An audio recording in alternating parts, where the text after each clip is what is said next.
Welcome, everybody. We are going to get through 10, and actually, this is a secret.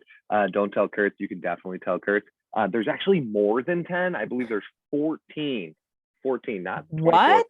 14 things you can do right now that you'll thank yourself for later. Kurt's great, kind of like a punchy headline. Thank yourself later. Oh, just kind of like pat yourself on the back.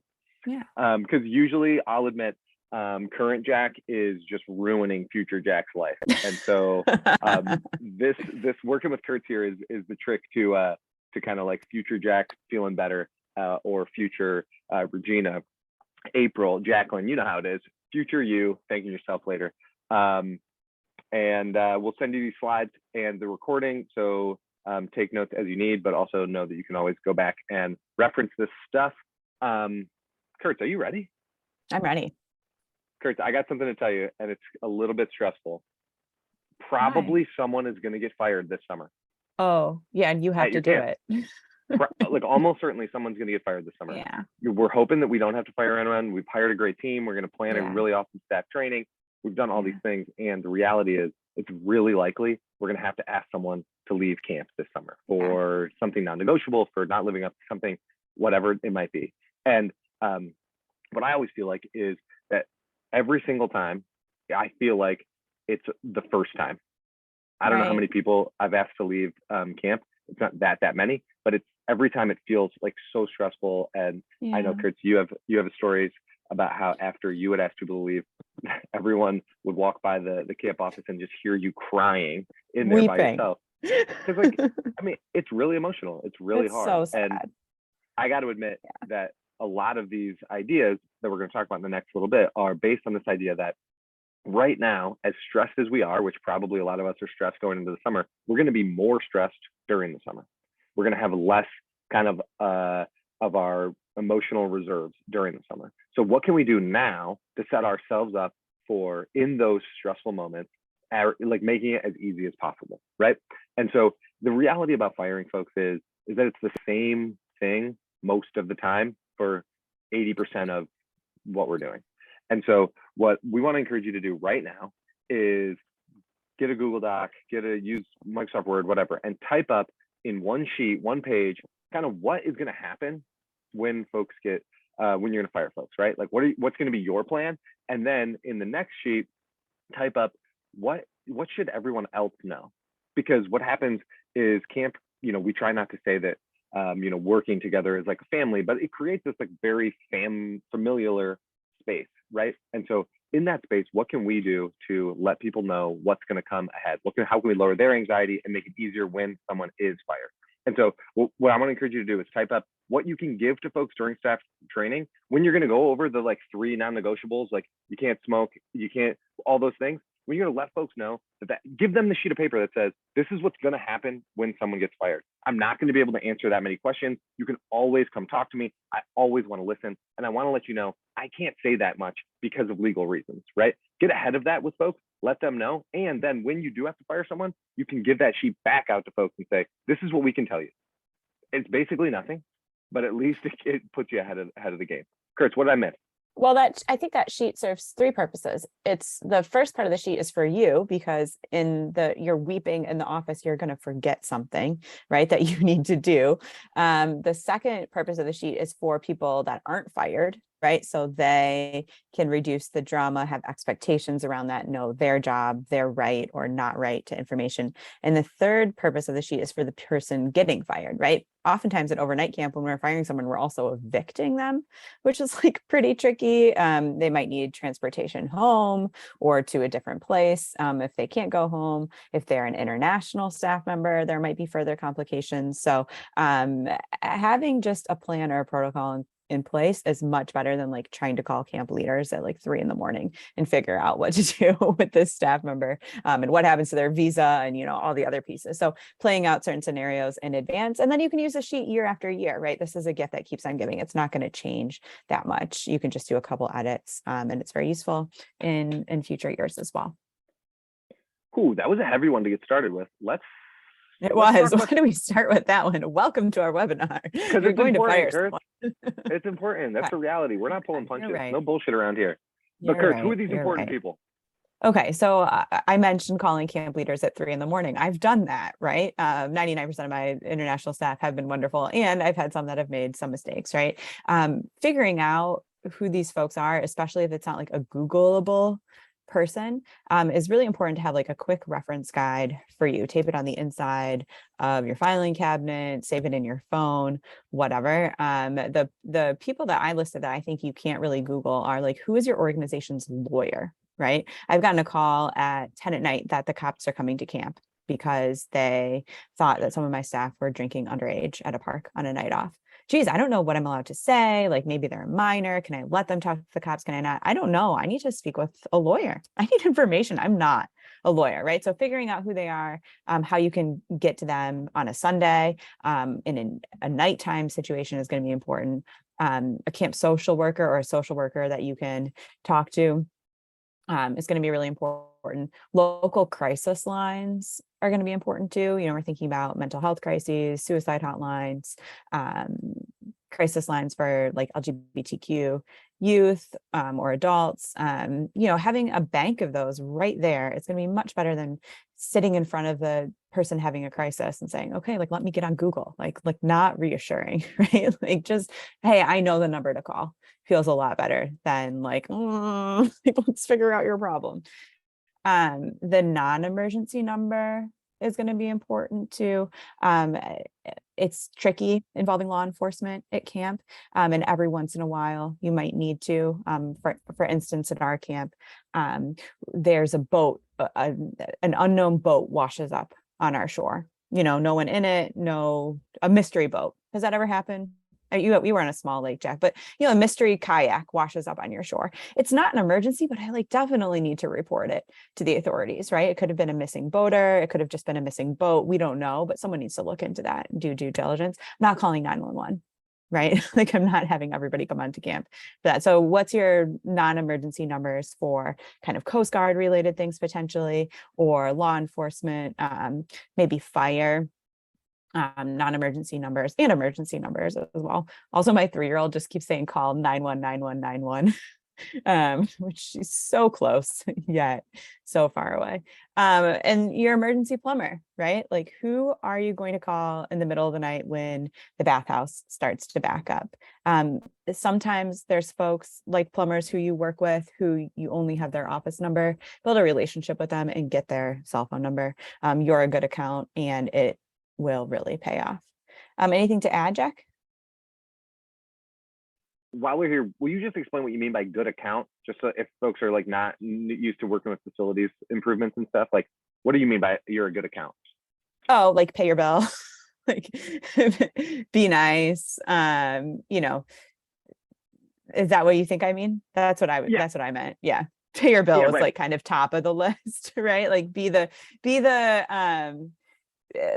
client that they're excited to work with. Give them a sweatshirt. Give the plumber a sweatshirt. God, give the plumber a sweatshirt, right? And one for his kid.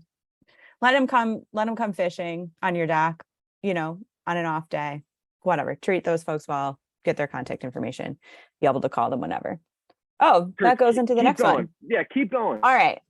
A lot of us live in different areas than our camp, and spending time to introduce yourself locally is going to be really important. So there's a lot of local folks that I can think of that are great to know. The grocer is awesome. Such a that's like from some storybook, like the grocer. But you know, our grocer would deliver. I was talking about him like rolling up to camp with 300 boxes of cereal in his personal pickup truck for us, right? But we're good clients for people like the grocer, and they can really help us. Lots of people had food chain problems last year and the year before. So it's a great person to know. Thinking about our local fire department, right? Like ask them to bring the truck to camp during staff training and for your emergency procedures day, and actually demonstrate what they would do. We established an agreement with our local fire department that if any of the vacation homes near our camp were to have a fire, they could come down our canoe launch and pump out of the lake for their water supply, which was a great kind of agreement with them. We're showing that, invite them over for dinner, invite them over for breakfast, and, get them very familiar with your stuff. Again, things are tricky with law enforcement. And I think it's good to know, your local police chief or sheriff, right? There could be a situation where they come onto camp. You don't want the first time that you are meeting them as a camp director to be when, something is scary or has gone wrong, right? So thinking about, who are the folks that can help you, you can help them. Local school superintendent, principals are great to know. These are the folks like, hey, there's going to be a tornado and we have to evacuate. That's the guy that can get you all the buses that you need at the last minute, right? So, there's a lot of people that I think just introducing yourself, inviting them to camp for a meal, sharing a meal with them isn't going to be a lot of extra effort, but could really pay off, especially in a pinch type situation. And so I think like what you've got me doing that right now is like, I'm more stressed than 3 minutes ago when we started talking. Sorry. Now I know I'm gonna fire some people. We're gonna have a tornado, and we're gonna run out of cereal. I'm like worst case scenario girl today. But reality, those are things that are likely going to happen. So what I want to do is say, like, how can we reduce our stress about that later by, right? You don't have to go from zero. Like, let's say you're brand new at your camp. You don't have to go from zero to knowing everyone, right? Make a list of 4 to 10 people in your local community that you can call, email, or whatever, and invite to camp between now and when summer starts. And they don't have to come tomorrow.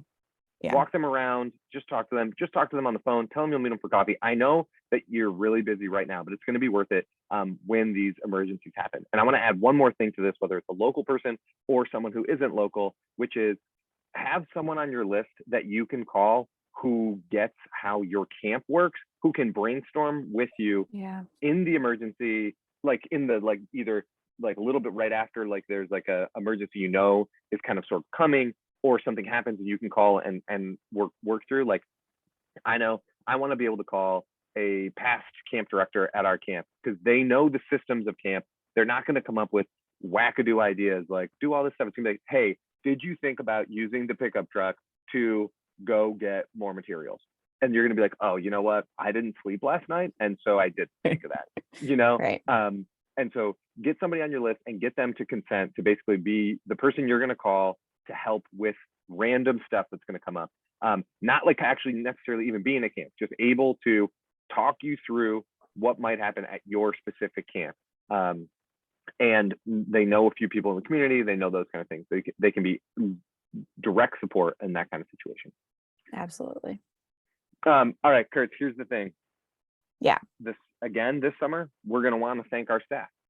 We're going to want to show big appreciation to them. And so what I want to say is do a lot of things. We're going to talk about write notes and those kind of things. That can come up. But right now, we can schedule one kind of big event, one big thank you that we can do to thank them. So like, I don't know, call up the local restaurant and get one meal catered for a midsummer weekend Saturday dinner, and maybe the last appreciation dinner before people. Just get something on the calendar now so that it's done. You can just count on it and that it's done. You can do more. You can schedule an ice cream truck to come out during like time off for staff at night or something like that. You can do all kinds of things, but I want you to get one on the calendar. And what I think you could do right now is your assistant directors, your unit directors, they could do most of this for you if you just tell them, hey, you've got about a $500 budget, go make one cool thing, schedule one cool thing to happen for this summer now. And they'll come back and be like, hey, it's actually going to be $571. Is that appropriate? And you're going to be like, of course, $571. Just buy the damn thing and don't talk to me about it. Don't talk to me about it. Okay. Or have, hey, unit leader 1, you get week 2, unit leader 3, you get week 3, unit leader 4, whatever. Like, the problem with staff appreciation is that it's often really reactive and it's too late when we're doing it, right? Or it gets bumped so late into the summer that it's really not that meaningful. or we don't have the resources. The caterers are all booked, or the ice cream truck is somewhere else, and we just can't do what we want to do. So to have it on the calendar means everyone's going to be there. We know it's coming. We can plan for it, just as we know, the fourth Wednesday is going to be sports day against Camp Walden. Like, we would know that at Camp Algonquin, right? We're not taking time off that day. We're all there. We're all ready to beat them in basketball. Side note. But getting it on the calendar means it's actually going to happen, and it's going to be proactive instead of reactive. Some of the great ideas that we've done in the past is like had the Humane Society bring out puppies and kittens one day. We've seen camps that have brought out massage therapists, and counselors can schedule like a 15-minute massage. And we've seen camps bring out like yoga or Zumba instructors and offer like, some sort of a meditation or fitness or dance activity. So there's lots of different things here. Food is great. And the earlier in advance you can do it, you have something to look forward to. That's you getting to play camp counselor a little bit for your staff. And you just have more options of what can be done. Another way to get this off your plate: call up the best unit director that was at your camp 5 years ago, if they're relatively local or not, and say, hey, I'm going to Venmo you $1,000. Sorry, it's time again. We just can Venmo people stuff. We're going to send you a check. I don't know, whatever your systems are to give people money. I'm going to give you put cash in an envelope. I'm going to give you, you've got $1,000 budget. Will you make camp better for the staff this summer? You know how camp works. If I can do text, but don't call me, because how busy I'm going to be this summer. And let them just make camp better for folks. Like, it's a 30-minute phone call and $500 or whatever you can invest in it. If they're rich, they'll probably just pay for it if they love your camp anyway. So, you know what I mean? Like, how can you get it off your plate? Like, because this is the point: is we don't want in June, in July, to be worried, pulling our hair out, going, oh, wait, I need to thank staff, and I know I had this good idea, whatever, I'm just going to buy them all a little trinket. Like, okay, we could have just done better if we could have just gotten somebody else to do most of the work for something that they care about too. Like, former staff want so badly to make current staff feel so great. Fun. If my old camp sent me $1,000 and I got to plan something fun for the staff, I would like cry with happiness. Murphy, Sophia, if you're out there, give me 1K. But all right, hey, you're gonna know, like, you could do that at Algonquin because you know Algonquin inside and out. So you're not gonna like do something that's gonna cause more problems. It's gonna be easy. It's gonna fit into the schedule. So, Kurt.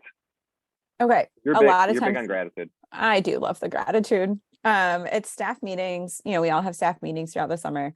And Milne said she's going to go in on that later in the summer. All right, I only need 500 now. Milne's good for 500.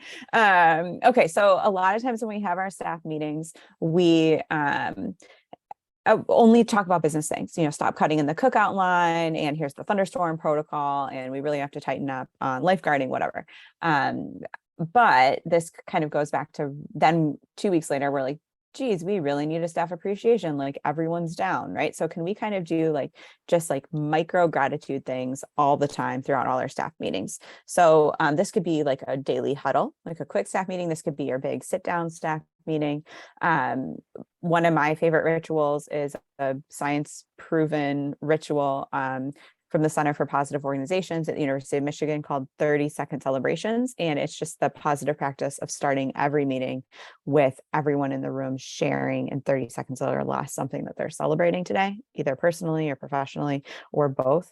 And the science at the center shows that people are more willing to learn and more their brains are more receptive to learning and growing if they start a meeting with something like a 30-second celebration. You can make the 30-second celebration really campy, something you're celebrating about your campers or about your activity program, so it's still kind of on point. It doesn't seem frivolous when we're busy, but it allows people to pause for a minute and think about the 99% of things that are actually going really well at camp instead of the 1% of the things that are going poorly that kind of take up the rest of the agenda. Jack, are the next 4 your gratitudes? Wait, so I came up with I'm changing on the fly here because I'm thinking about decision fatigue during the summer. And for me, starting a meeting, then I have to figure out which one of these things that we're going to do. True. Here's what I want to do. I want to make it 6, make a list of 6 things, write it on a piece of paper. So the 6 things, and you can tell everyone, at the beginning of the summer, these 6 things. Then carry 1 die around with you for the beginning of the meeting, and you're going to roll the dice, and whatever the number is, that's how we're starting the meeting. Is little one of the 6, right? And here's 5 lists that I just thought of a 6th one in my head, so I'll get you that one. Okay, so 30-second celebrations. You just said big ups. Everyone just goes around and says like a big up about somebody there. So they basically say when people are cool, doing something like, I'm grateful for Kurt's last night because she came around and gave all my kids like a story before bed, something along those lines, right? Kids say the darndest things. People have a chance. Again, if your meeting is really big, you popcorn it. If you've got 10 people, everybody maybe gets a chance to share. Kids say the darndest things. Kids just tell a quick story about some weird stuff that kids have said. I know we've done big walls of that too. So just like put up butcher paper and then people can write on it. Great place for people to hang out. Silent smile. I don't know if you've done this activity before, Kurt, but you make everybody get really quiet. And then you have to look serious. Everyone looks serious. You have to look serious, Kurt. And then I want you to big cheesy smile. When I go down from 3, you're gonna, okay, so ready? Okay. Kind of works on the screen. But when you do it in person, you hear this like weird, like popping sound of everyone smiling. And then usually everyone giggles and laughs and no one has to say anything. The last one is a very tiny boat. My friend our friend Sylvia taught us this one. But basically, you're gonna sit with somebody and look them right in the eyes and put your knees like kind of close. And you're gonna ask them questions for 30 seconds, but they don't get to answer the questions. So you're just gonna ask them a series of questions. And 30 seconds doesn't sound like that long, but you're gonna run out of like very surface level questions, and you're gonna want to know more about them. And it tends to lead to all of us being like, oh my gosh, I want to like know more about you. I like felt like seen, all those kind of things. You feel like that sense of gratitude. And the last one was, I had one and now I'm losing it. Kurt, you got to give me another one. What about like tap someone who? So like you have a lot. I just put I just put 3 blogs in the chat where you can think of like gratitudes and appreciations to add to staff meetings. But tap someone who is, there's a long list in one of these blogs of different like great things that you might experience staff member doing, like tap someone who makes you laugh, tap someone who comes up with hilarious kid ideas, tap someone who has helped a homesick camper. So you like bring 5 staff to the front of the room, let's say 10% of your team, everyone else closes their eyes and you read the list, and the people that are get to walk around and kind of tap the shoulder of people that meet those categories. So you start to feel that kind of like tactile appreciation as something that's read, that something is read that applies to you. It's all detailed in the blog. I love that. And if you're doing the dice rolling, you could ask other folks to come up with what their 3-minute introduction to the meeting is going to be. So Kurt is going to be in charge if a 1 gets rolled, and it's going to be 30-second celebration. Anna is going to be in charge of big ups if that's what gets rolled. And so there's a different person who might lead them. Another great opportunity for like kind of like you sitting on the edge of your seat as like a staff member who could maybe lead one of these things, and then you get let off the hook, or you're put on the spot. Always trying to gamify stuff. A little bit sillier, a little bit more fun. Anything to kind of like break the monotony. Yeah, I agree. But then you have to find the dice. Like, you don't keep dice everywhere at camp. All right, things to thank yourself for. There's our point of disagreement, Jack. Go on Amazon right now and order 1,000 dice to have at camp. You're going to come up with a million reasons to use them. You want thank yourself later. You need 1,000 dice. I want dice, playing cards, and masking tape, pens and paper. We're ready to go. You can run camp. Wow. You're ready. You're done. That's all Jack needs. Parking lot, pens, paper. Wow, amazing. The media list. Okay, April affirms. April says, I have so many dice. So I guess I've been camp directed wrong these past 13 years. All right, what's the media list here? A lot of us have a camp photographer, videographer, and maybe they don't know exactly what you need in terms of capturing footage. And this is something that you can only do during the summer. And it's better to get these crispy photos in like week 2 when the grass is still green and people are still awake than in week 9 when everyone's like kind of worn down and all the supplies are beaten up, right? Is that real? So there's a little list here: sunrise photo and video. That's great. Happy eating and arrival. Thank you. Welcome to camp. I think a lot of the things on the media list that we tend to get, the joke when I went to journalism school was called BOPSA, which is an acronym for a bunch of people standing around, right? It's like, that's bad footage in journalism, right? You don't want a lot of BOPSA. And a lot of our camp pictures are just BOPSA, but they're not that helpful. Like a bunch of the BOPSA could be anywhere. But some of these really functional camp photos are going to be really useful to you later on, and videos. Yesterday, Allison Crable and I did a webinar about customer service for a lot of your office managers. And one of the questions that we talked about is parents calling, being concerned about the swim check. And we said it would be great if the camp videographer or even someone with a smartphone could video the staff members doing the swim check during staff training, put it on YouTube. So then when the parent calls concerned about what the swim check entails, the registrar can just send a video of what it means, right? But you'd never think to film a functional video like that if you were like the first year camp photographer. Like, it's so random, but it's so helpful. So thinking about what the media list is, giving it to your photographer, talking them through it, and like also going back to gamification, can you make it a little bit of a game? Ensures that you have those videos, photos, and you're not waiting a whole nother year for, you know, capturing those images. I got 3 thoughts on, first of all, hire another photographer if you can get one. Absolutely. When you can, add another photographer. We're like, camps are like weddings or concerts or music festivals. Like the product sells itself when you can see it, when you can feel it, right? So like, the more we can capture during the summer is worth so much ad spend later, right? Like if you can hire a photographer, pay them $400 a week because they're a college student who is going to come work at camp, like that's what you're talking, $3,200, $3,600.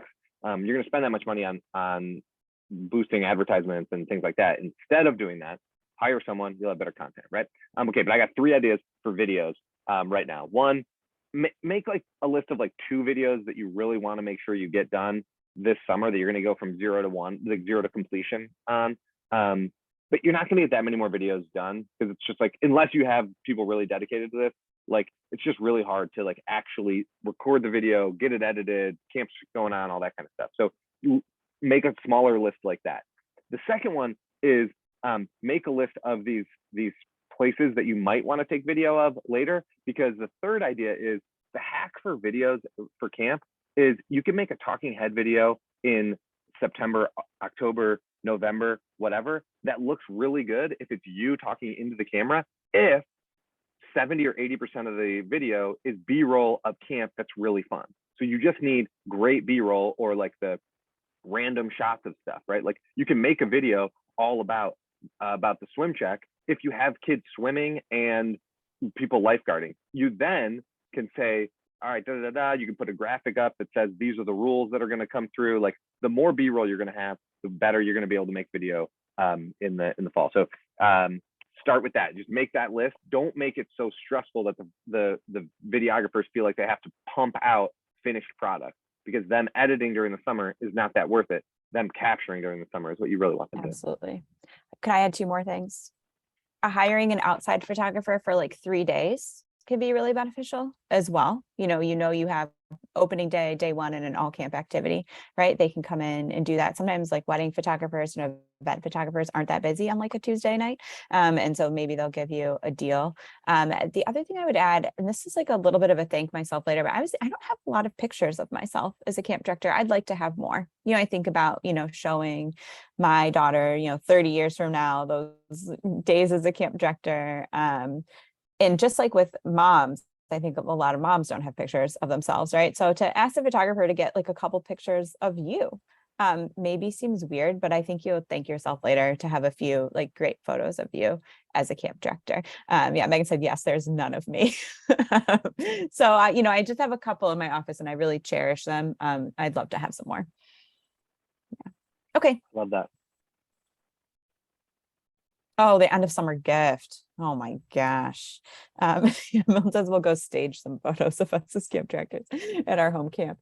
Order the end of summer gift now. A lot of camps do an end of summer staff gift, right? A lot of camp directors I know start stressing out on like August 3rd because staff banquets in like a week, and oh no, we haven't ordered the staff gift yet. So we end up paying like rush fees. We don't get something that we exactly want. I think when you order your staff, when you order your camp swag, like, so when you order all the gear for the store or all the camper t-shirts or whatever, you're placing like a $10,000 order with some printing vendor. It's a great time to say, hey, I need a staff gift for the end of the summer. Is there anything you can get me a deal on? Or can you throw in a discount for my end of summer staff gift? And do blankets or hats or something that doesn't require sizing. Order like 20 extra so you can give them to the plumber and all those other people that aren't exactly on staff, but are contract workers. I know.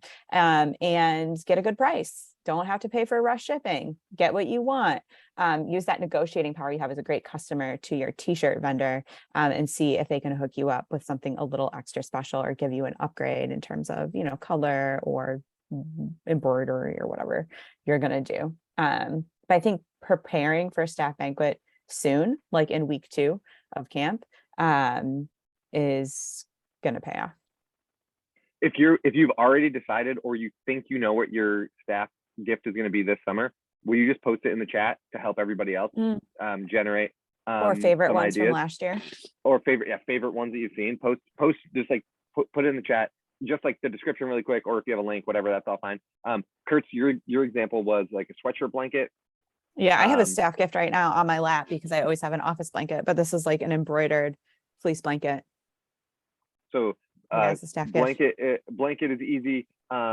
T-shirts with everybody's name on the back. We do a lot of times like comfort color hoodies or Long sleeves, crew necks or long sleeve. Yeah, picture frame with things on it. This is another one where if you want it to be like feel like authentic and hand done, another great way to ask a group or an individual former staff member to do for you during the summer and then deliver them to camp. Like, oh, I would die if they called me and asked me to do that. I would be so happy.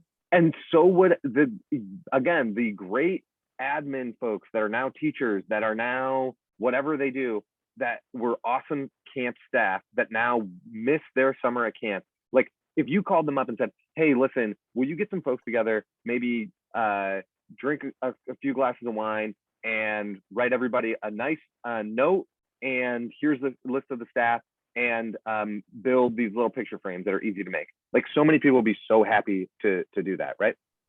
Okay. Kurt, how many emails do you send during the summer? It's unclear. Too many, right? But I would say like 80% of the emails are 80% the same as every other email, right? Yeah. So, oh yeah. Can we make a list of the emails that we know we're going to send this summer? And again, I actually don't want to write them. I want to ask someone else to write these emails for me. So can I ask an assistant director, a unit director for this summer, who we're probably paying to come in early, write the first draft of these emails so I don't have to start from scratch on the email? Then I'll go in and edit it and make it all nice and neat and whatever I need to change. But they can write the email for me. They can write most of it, and then I can edit it, and then I can put it in a Google Doc, or I know in Gmail you can have like email templates that are all set, ready to go. You can copy and paste. Here's a list of 5 that we thought of. What's going to happen if you have COVID or lice or something like that? That you're going to write. These are 3 emails that we send every week. The email about opening day, the first day of each session, we send 3 days ahead of time. We send an email on either the morning after campers have arrived, or that night, saying like, listen, like, we're so happy that everybody's here at camp. We're so excited. If you need anything, here's what happened. And then the day before the end of the session, hey, this is what pickup looks like. But that's 3 emails we know we're going to send, but whatever. We've got another group for folks that we're doing transportation for. Here's where the bus is going to meet. You can write that email now. Like, you're going to send an email to camper families in a cabin if something happens, right? Like, that there's been a camper that has been kind of like bullying folks or da da da. You can mostly write that group drama email. Hey, it's Kurtz from camp. Your child's okay. Just wanted to let you know that X happened and everything is okay. And if you have any questions, call me. Right? Like that's an email you're going to send 12 times this summer, depending on how big your camp is. Right? And then the other one is just like we did for campers.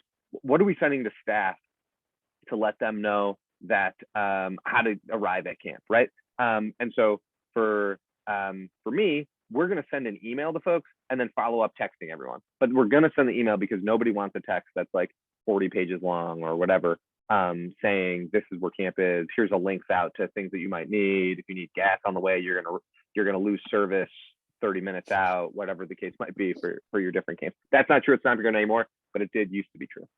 Wow, upgrade. Kurt, you're going to write a lot of thank you notes and kind of like different notes to staff this summer. How do you make it easier?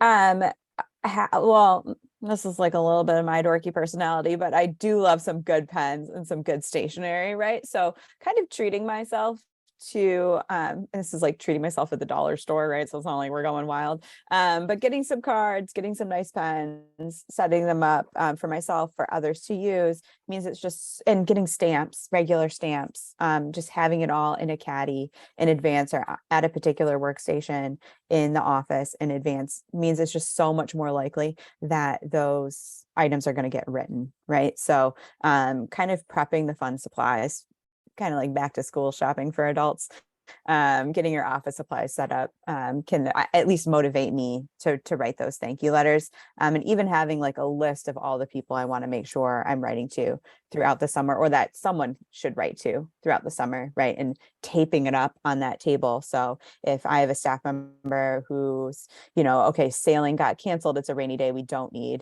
4 sailing counselors with 12 kids. 2 of them can come into the office and have a break and write thank you letters. Look at the list. There's the addresses. There's what the people did. Go from there. So just thinking about how can we make this more of a routine thing from a supply standpoint and from a checklist standpoint will pay off.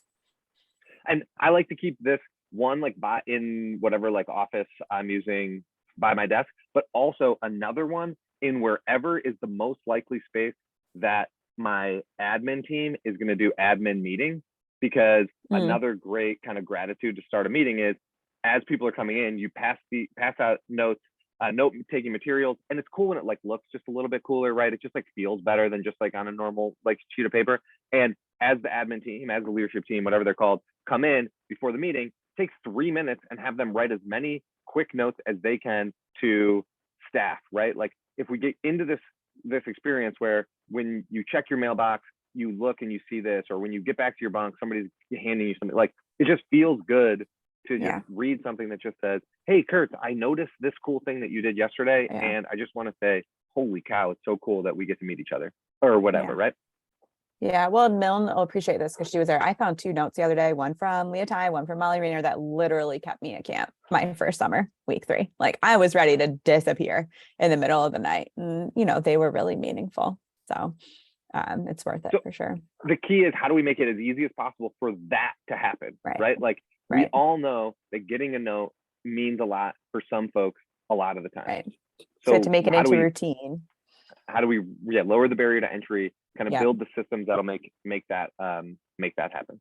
All right, Kurt, I know that you laughed at me when I added this to the this is so silly. But I know a lot of folks that get stressed about like what are they going to wear on the first day of camp. Listen, probably what staff shirt you're going to have to wear or whatever that is. Now, what else are you going to wear? Are you going to wear like me, like some kind of like backward hat? I better get my backward hat for the summer ahead of time. I better get whatever pair of like khaki shorts I'm going to wear. Kurt's got to get her sunglasses that she's going to lift up when she actually meets parents, because you build more empathy when you can make eye contact. But just get it planned out ahead of time. Like right now, go to Target, buy the pair of shorts you're going to wear. It's like buy your power suit, right? Yeah, you're just going to feel good. You're like, oh, hell yeah. Like I'm Iron Man, putting on my suit, ready to rock the day, right? Opening day shorts. Which I'm not going to wear any other day during definitely the session. not. Keep them clean. So Or buy two just pair. plan it now. It's also fun. You get to like do that. I know a lot of folks who also are kind of in the same vein, like schedule a haircut and like kind of just like whatever things that are going to make you feel good now as you lead into the summer. Take 30 minutes and get yourself a massage. 60 minutes, sorry, worth it. Oh yeah, don't do the 30-minute massage. Always regretful. I've never paid for a massage, no idea, but I hear that they're amazing and that you're going to feel a lot better, ready to go.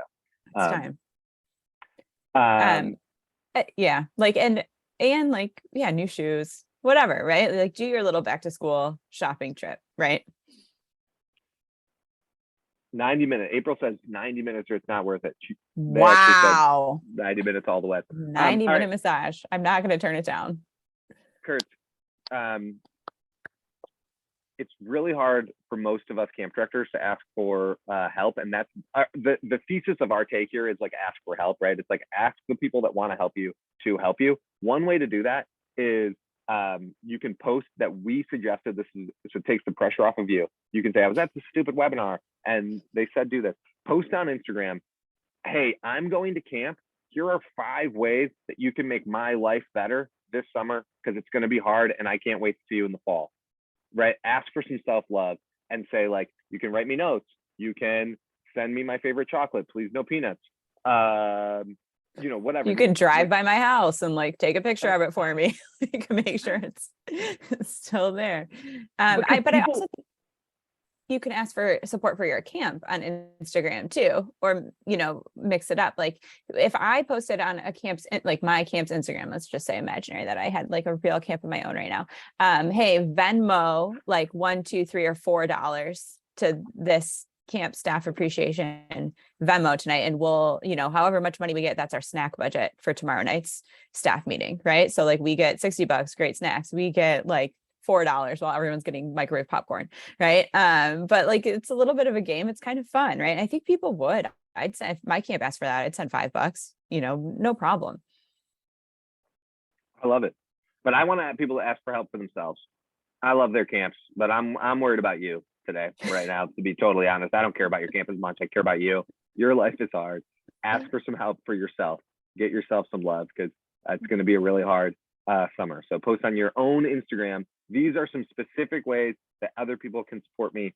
And you're going to have those friends that are going to like send you coffee in the middle of the summer because you said, this is how you can be useful to me. Like, how many times during the summer have like people sent you like a gift card and you're in the middle of summer, you're like, I'm never going to use this gift card. I'm never leaving camp. But if somebody sent you like you're like really into like dark chocolate, you get like a nice chocolate bar. That's actually useful, right? Like let people know how they can actually be supportive to you this summer. And they will. I bet they will. Kurt, what's this mean? Well, it probably means you're going to forget about your family. Whoever that may be. So, you know, make your summer easier now by scheduling some time to connect with people that matter to you. Summer drama happens personally when our family members feel insecure about their connections with us, right? So if we can schedule some time to visit people like parents, grandparents, you know, partners, whatever, before summer starts, I think they can be more secure knowing that, you know, camp is temporary and the relationship is meaningful, not just like ghosting them because camp is more important than they are in the summer. My hack too is call my mom, make sure she feels really like I love her because I do. And then let her know that if other family members reach out to me during the summer that I'm not going to respond to them, but I might text her to then have her call them for me. Like, you know, like got cousins or whatever, they like call me in the summer and I'm like, I text my mom, hey, Kelly called, will you just like let her know I'm busy? And then my mom can like fix that relationship for me. And then I can follow up in the fall. So we're mobilizing mom as well. Thanks, Pam. You're the best. She's never going to see this. Until I email it to her. Kurt, book a trip for the fall. We keep on saying this, but like in some ways people think, camp is so fun. It's like you're on a vacation all summer.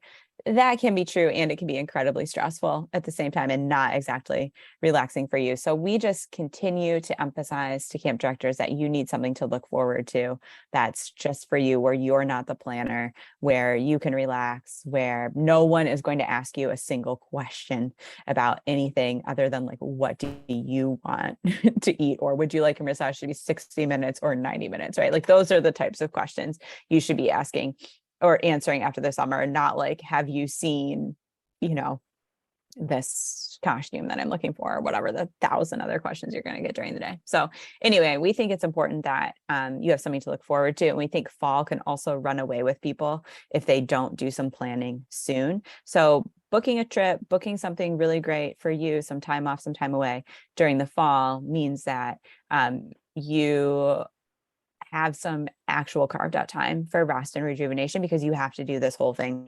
over again, right? And if we miss this kind of window, the roller coaster of summer for 23 is pretty much going to start in like November. So figuring out, how do you make your rest and rejuvenation time count, I think is really important. And we don't want that to get away from you. Okay, I got 5 ideas for things you can do that are going to be really easy. I got 5 ideas for things you can do that are going to be really easy to book a trip for the fall. 1, just pick your favorite European city and buy the plane ticket now to go there. Wow. Just do it. Whatever. It's gonna be a couple $100, a few $100. I don't know. Like buy the round trip ticket right now. You'll figure out where you're gonna stay. All that other stuff you'll figure out. September 15th, you're flying out somewhere. Just make the commitment. Just buy the damn thing now. Second one. I'm big on friends taking care of things for me. Call the friends that will take care of your shit the nicest, and just say, hey, do you want to go somewhere in September for the weekend? And will you just plan everything? I literally know who I would call to do that too. I'm saying I would call Kate Mahara up and be like, yo, Kate, where are we going in September? Let's will you just book whatever? Figure it out. Yeah. My budget is like, me. I don't want to spend like a gazillion dollars. I don't really care where we sleep. As long as there's beer, I'm going to be happy. Right. Like, and Kate will just figure it out for me.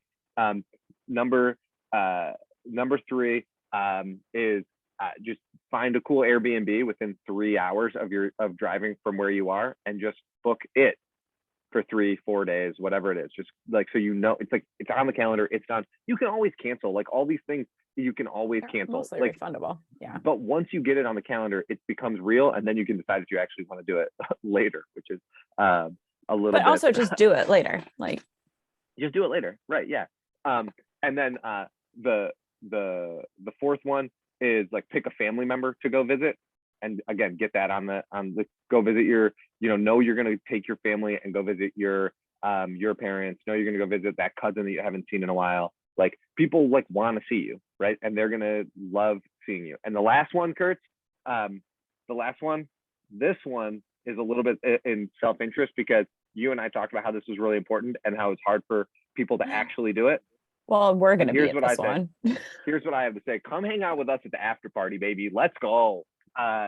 In August, the very end of August through the beginning of September, we're doing 3 days at Stomping Ground, all camp professionals. You can bring your significant others or whatever if you want. And Chris Restupin is currently making He's wine. already making wine.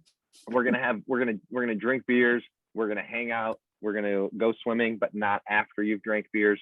We're gonna play. We're gonna play, but really, we're just gonna freaking chill with a bunch of camp directors who have done camp all summer and need to chill. Right? We're gonna laugh. We're gonna probably cry, because that's how things go. And it's gonna be awesome. And right now it's $300, really cheap. Come to New York, hang out. See Stomping Ground. Play. That was my failed. How did I do on my shameless fails at the end? That was great, Jack. Usually I struggle with the shameless fails, but you know me, I love parties. We're just genuinely so excited about this, so it's not even, All right, but Kurt, that's it. That's it right there. That is 14, 15, whatever it was, ways that you're going to be grateful to yourself. That's in US dollars. Yes, April, that is in US dollars. But if you pay in Canadian and it's different, just let me know, and we'll figure it out. we don't care. All of our stuff is just trying to make it easier, like $300. Let's go. But why I wonder what the exchange rate in Canada is these days.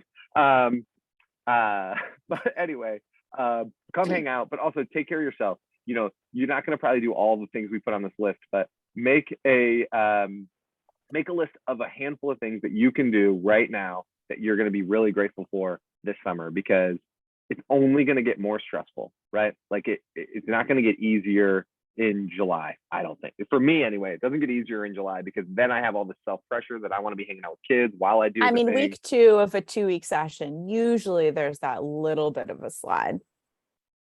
Yeah, but during that time, I'm not doing any of the things on this list. No, certainly not. You should be enjoying camp. At that point, I'm playing basketball. I'm like just like doing anything I can to just like hang out with kids to soak that in. So anyway, come hang out with us and take care of yourselves. This summer is going to be awesome. There's not enough work in the world being done to thank y'all for all the work that you do. Kurt and I clown all the time about how camp directors sometimes quit camp to go be teachers because it's easier. Only profession in the world that chooses to make more money and have easier, like less stress. And I'm not sure that's totally true, but that's the thought is you go be a teacher because you can make more money and it's a little bit easier. That it doesn't make any sense. Y'all are going to work so hard and you're amazing. And what you do really matters for these kids this summer. So thank you so much. They're not going to maybe always thank you right away, but Kurt and I want to. And you also have to follow us on Instagram. We need like 16 more followers by Friday so I can win a bet against Jack. So follow from your camp, follow from your personal, follow from your pet account. We need more followers right now at the Summer Camp Society. We need no more followers. I'm trying to win this bet. I can't be buying you tabbouleh. No, I get a party size tray of tabbouleh if we get up to 2,400 followers by Friday at noon Eastern. So help a girl out. Jack just said you're supposed to ask for help. That's what I'm doing at the Summer Camp Society on Instagram. Great account. So fun. Really, really great. And we love you all. Have a great summer. Reach out if we can do anything to help you. And hopefully we'll see you at our party. I can't wait for the party.